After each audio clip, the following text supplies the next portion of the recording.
So, Chris, U.S. Secretary of State Anthony Blinken recently attempted to assure Israel that Iran will not get any nuclear weapons and that will be the ongoing goal, obviously. How plausible is it to ensure that Iran doesn't get those weapons? Well, Billy, he said that just the other day here in Israel. He was at what's called the Negev Summit that brought four Arab countries, as well as Israel, as well as U.S. Secretary Anthony Blinken. That's what he said. He said that the going back into what's called the JCPOA, the Joint Comprehensive Plan of Action, which was the original 2015 nuclear deal, that was the way to sort of put the Iranian nuclear program into a box. It's a tough sell over here in Israel, and not only to Israel, but to these Arab nations that see Iran as a mortal enemy. And the reason for that is they believe that the Iranian nuclear deal, as it's currently constructed from all the media reports, is that it will not stop Iran from getting a nuclear weapon, but it will actually pave the way for Iran to get a nuclear weapon in literally just a few years. So he has said it. He said it many times, but it's a dramatic difference in perception between Israel, these Sunni Arab nations, and the United States. Yeah, I mean, this goes back when you go back to 2015 and you look at the nuclear deal. I think a lot of people, and that's why we're talking about this today, don't fully understand that history. You have the deal, it is struck. Then you have 2018, the Trump administration unilaterally pulling back from that. Can you take us through that history a little bit? Why the deal was forged, why it was so controversial, and why we, pulled out of it? Well, I think everybody agrees that the Iranian nuclear program is a danger. Back then in 2015, it was the Obama-Biden administration that negotiated that deal. But it was also at that time then Israeli Prime Minister Benjamin Netanyahu, who fiercely opposed it. In fact, so much so that he addressed a joint session of Congress to express his displeasure about that and his warning about that. Now, if you look at the 2015 nuclear deal, it dealt with enriched uranium. But however, the flaws in that, characterized by Netanyahu and many others in the Congress, many others here in Israel, is at first it recognized Iran as a nuclear power. It legitimized their enriched uranium. It also had sunset clauses, meaning that after a few years, I think it was 2030, sometimes 2025, where these restrictions on Iran, the Iranian nuclear program would go away. And that was a big thing. The other two things is it didn't address two main components of a nuclear weapons program. One is ballistic missiles. It didn't touch them at all. The other was getting a nuclear warhead. And we found out in 2018 that the Mossad actually found documents by Iran that it was on its way to trying to figure out how to get that enriched uranium and put it on, miniaturize it, put it in a warhead, and then put that on a missile. So those were the things that everybody objected to in 2015.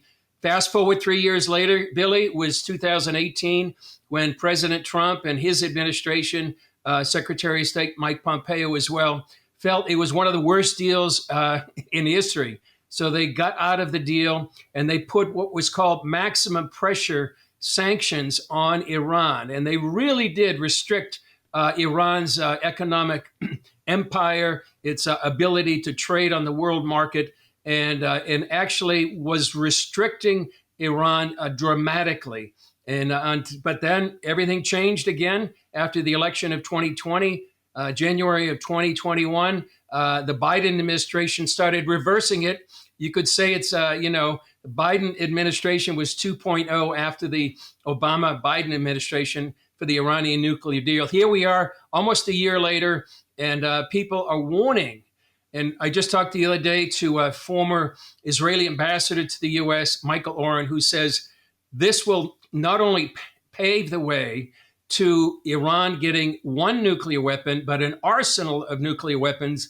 And he was telling me this leads the path to the Middle East to a conflagration.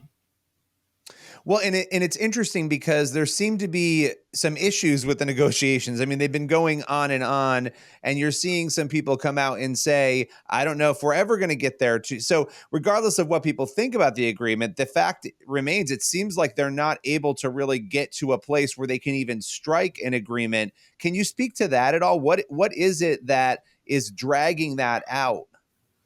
Yeah, Billy, we've been covering this, and a couple of weeks ago, people were saying 24, maybe 48 hours. This deal is going to be signed. And one of the things that came in the way was the fact that Russia wanted sort of a written agreement by the United States that says, well, if you're going to put sanctions on us because of the Ukraine war, we want a waiver so that we can trade with Iran. Now, that would mean billions of dollars in trade between Russia and Iran. That was one thing. The second thing that's come up in the last week or so is that the U.S. would actually take the Islamic Revolutionary Guard Corps off what's called the FTO, where the FTO is called the Foreign Terrorist Organization. Now, that's what the Trump administration did. And now it seems like Iran wants the Biden administration to remove that. Now, what that would mean, it means billions of dollars in sanctions relief. It means freedom of movement.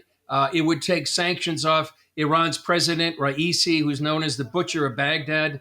And in all, the deal would actually give much to $90 billion in sanctions relief to Iran. In addition, they could trade oil on the world market, which would be tens of billions of more dollars. And the concern right here, Billy, is that what Iran's going to do is going to take that billions of dollars, invest it in Hezbollah, the Houthis down in Yemen, Hamas in the Gaza Strip, many Iranian militias in Syria and Iraq, and literally surround Israel with thousands of rockets and pose a strategic, maybe existential threat to Israel. Yeah, and the concerning part about all this obviously is the oil factor, right? You have this need for oil. You have the U.S. boycotting, Russian oil. You have a lot of pressure on Russia because of Ukraine, and so you do wonder, does that come into play when you're making an agreement like this? The idea that maybe there'll be more oil available. I know I was reading that Russia is not a fan of the idea of more oil coming out of Iran. For obvious reasons, right? There's more in the marketplace, and then they're less needed, and so there's so many of these interesting factors happening, especially with what's going on with Russia and Ukraine right now, and how that would impact this. But one of the things, sort of, on a different topic here, that has been interesting to watch under the Trump administration, watching sort of Israel and some of the other Arab nations forge more positive relations. I think obviously we know Iran is not favorable to Israel, has not been. Can you give us a sense of, have those issues worsened? Have they gotten any better? Is there any chance, and it's almost a silly question to ask right now probably, but is there any chance that those relations would warm at all in the near future? Well, I doubt that, Billy. This is a regime that says pretty regularly, death to America, death to Israel.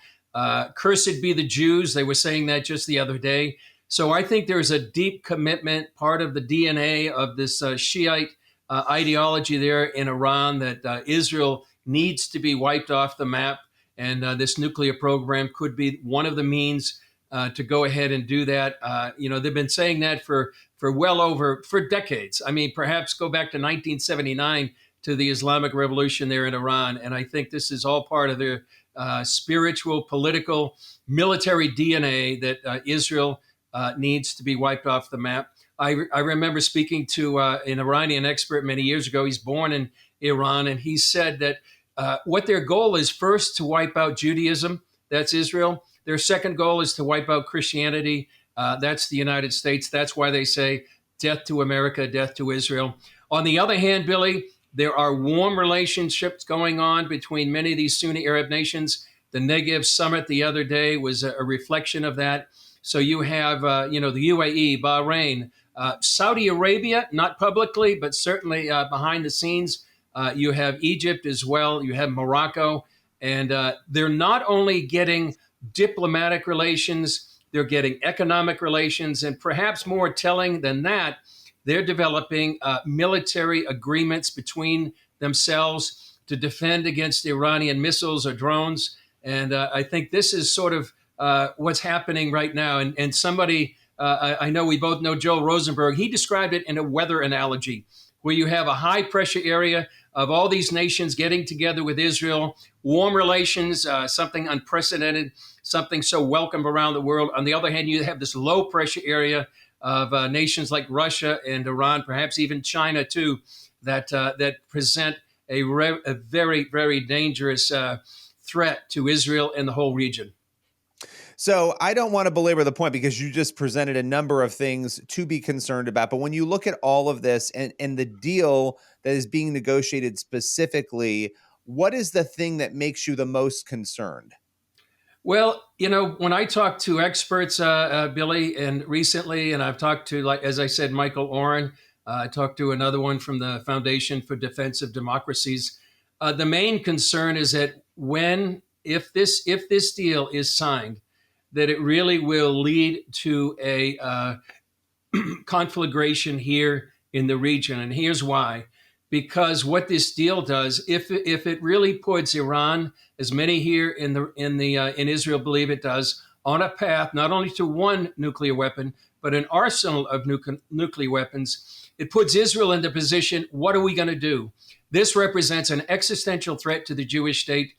Do we pursue a military option against Iran, or do we wait until? And we don't want to wait too late till Iran does get a nuclear weapon, and then it can use that sort of like a Damocles sword, not only over Israel but the whole region, and God forbid actually use it. So that's the main concern, I think, that this nuclear deal, even though the the Biden administration seems dead set upon it, it's something that here in the region they feel it could lead to a very, very dangerous time for the Jewish state and its neighbors.